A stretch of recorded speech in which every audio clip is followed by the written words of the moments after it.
13 দিন পর সুপ্রিম কোর্টে আজ আরজিকর মামলা শুনানি রয়েছে। প্রধান বিচারপতি DY চন্দ্রচূড়, বিচারপতি JB পারদিওয়ালা এবং বিচারপতি মনোজ মিশ্রের বেঞ্চে শুনানি শুরু হওয়ার কথা দুপুর 2টায়।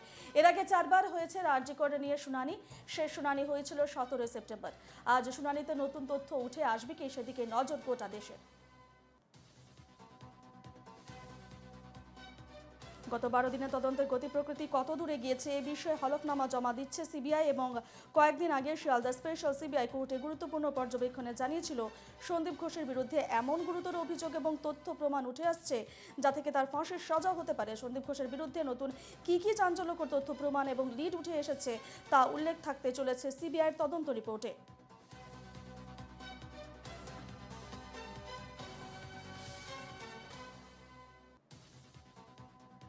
গত 12 দিনে বিভিন্ন ক্ষেত্রে একাধিক ব্যক্তিকে তলব করেছে সিবিআই। তাদের থেকে কি তথ্য উঠে এলো তা উল্লেখ থাকবে সিবিআইয়ের হলফনামা, এমনটা জানা যাচ্ছে। গত 12 সেপ্টেম্বর নির্যাতিতার বাবার সিবিআই তদন্তকারী অফিসারকে লেখা চিঠির প্রেক্ষিতে 17 সেপ্টেম্বর শেষ শুনানির দিন সিবিআইকে নির্যাতিতার বাবার সঙ্গে যোগাযোগ করার নির্দেশ দিয়েছিল শীর্ষ আদালত এবং এক্ষেত্রে কোনো নতুন লিড উঠে এলো কিনা সিবিআই হলফনামায় নজর থাকবে সেদিকে। একই সঙ্গে আইনজীবী ইন্দিরা জয়সিংয়ের উল্লেখিত জুনিয়র ডাক্তারদের তদন্ত বিষয়ক তথ্য এবং কলকাতা হাইকোর্টের অরিজিনাল পিটিশনার ইন পার্সনের তোলা গুরুতর অভিযোগের প্রেক্ষিতে সিবিআই তদন্ত এগিয়েছে কিনা সেদিকেও নজর থাকবে।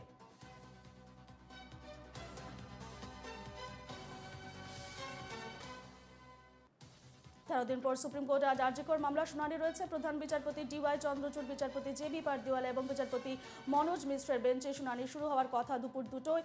এর আগে 4বার হয়েছে আরজিকর নিয়ে শুনানি। শেষ শুনানি হয়েছিল 17 সেপ্টেম্বর। আজ শুনানিতে নতুন তথ্য কি উঠে আসবে সেদিকে নজর বাংলা সহ গোটা দেশে।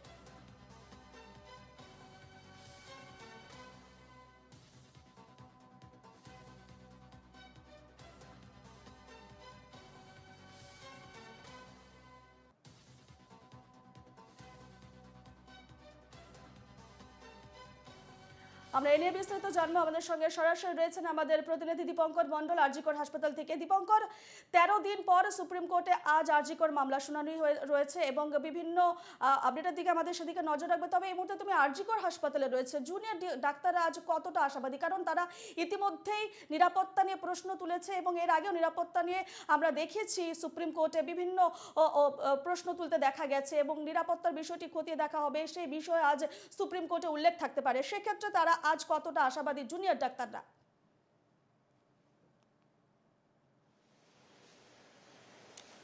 দেখো, জুনিয়র চিকিৎসকরা কিন্তু ইতিমধ্যেই জানিয়ে দিয়েছেন তাদের নজর থাকবে শুনানির দিকে। তুমি জানো, এই আজ সুপ্রিম কোর্টের শুনানি দিনের দ্বিতীয়ার্ধে রয়েছে। এর আগে যতবার শুনানি হয়েছে দিনের প্রথমার্ধে শুনানি হয়েছে, অর্থাৎ সকাল 10টা সাড়ে 10টা নাগাদ শুনানি শুরু হয়েছে এবং যে মামলার শুনানি সেটা কিন্তু একদম টেবিল নাম্বার 1-এ 1 নম্বরে থাকতো। আজ কিন্তু যেটা সুপ্রিম কোর্ট সূত্রে জানা যাচ্ছে যে আজ দিনের দ্বিতীয়ার্ধে শুনানি শুরু হবে এবং সেদিকে অবশ্যই গোটা দেশের নজর তো রয়েইছে। পাশাপাশি কিন্তু এ রাজ্যের মেডিকেল কলেজগুলিতে যারা জুনিয়র চিকিৎসক ফ্রন্ট তৈরি করেছেন, যারা কর্মবিরতি পালন করছিলেন, পূর্ণ কর্মবিরতি কিছুদিন আগে পর্যন্ত, তারা কিন্তু জানিয়েছেন সুপ্রিম কোর্টের শুনানির দিকে তাদের নজর থাকবে এবং যদি তাদের সেই শুনানি সন্তোষজনক না মনে হয় তাহলে তারা কিন্তু পূর্ণ কর্মবিরতিতে আবার চলে যাবেন, যেভাবে চলছিল কিছুদিন আগে পর্যন্ত। এখনো পর্যন্ত সাগর দত্ত মেডিকেল কলেজ হাসপাতাল বাদ দিলে আর অন্য সমস্ত মেডিকেল কলেজগুলিতে জুনিয়র চিকিৎসকরা এমার্জেন্সিতে তারা পরিষেবা দিচ্ছেন। একইভাবে আরজিকর মেডিকেল কলেজ হাসপাতালেও কিন্তু সেই একই রকমের আবহ দেখা দিয়েছে যে জুনিয়র চিকিৎসকরা তারা এমার্জেন্সিতে পরিষেবা দিচ্ছেন। জরুরিকালীন অর্থাৎ আপৎকালীন যেসব রোগী আসছেন তাদের পরিজনদের সঙ্গে সাক্ষাৎ করছেন, রোগীদের তারা পরিষেবা দিচ্ছেন, কিন্তু তারা ওপিডিতে এখনো যাননি। এখনো পর্যন্ত আরজিকর মেডিকেল কলেজ হাসপাতালের যে ছবি আমরা দেখেছি, যেখানে ধর্ণামঞ্চ রয়েছে তার কাছাকাছি আমরা রয়েছি অ্যাডমিনিস্ট্রেটিভ বিল্ডিং এর সামনে। এখানে কিন্তু কার্যত এখনো কিছুটা থমথমে, কিছুটা শুনশান। জুনিয়র চিকিৎসকরা তারা এমার্জেন্সির ভেতরে রয়েছেন কিন্তু তারা ওপিডিতে যাচ্ছেন না। তাদের নজর অবশ্যই রয়েছে সুপ্রিম কোর্টের দিকে, যে শুনানি শুরু হবে দুপুর 2টোর পরে এবং সেই শুনানির পরে তারা সিদ্ধান্ত নেবেন যে তারা পূর্ণ কর্মবিরতিতে যাবেন নাকি তারা পুজোর আগে ওপিডিতে ফিরে আসবেন। একেবারে সেদিকে নজর থাকবে দীপঙ্কর। আপাতত তোমাকে ধন্যবাদ জানাচ্ছি।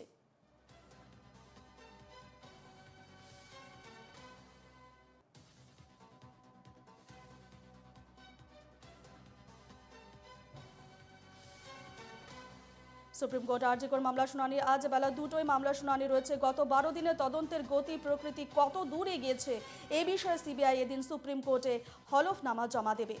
গত 17 সেপ্টেম্বরের শুনানিতে তদন্তের অগ্রগতি নিয়ে সিবিআই রিপোর্টে উদ্বেগ প্রকাশ করে প্রধান বিচারপতি ডিওয়াই চন্দ্রচূড় বলেছিলেন যে তিনি বিচলিত এবং সিবিআইকে আরও সময় দেওয়ার কথাও বলেন প্রধান বিচারপতি। এবং এই শুনানির পর মুখ্য সচিবের সঙ্গে জুনিয়র ডাক্তারদের বৈঠকের ভিত্তিতেই স্বাস্থ্য দফতরের জন্য 10 দফার নির্দেশিকা জারি করে রাজ্য সরকার।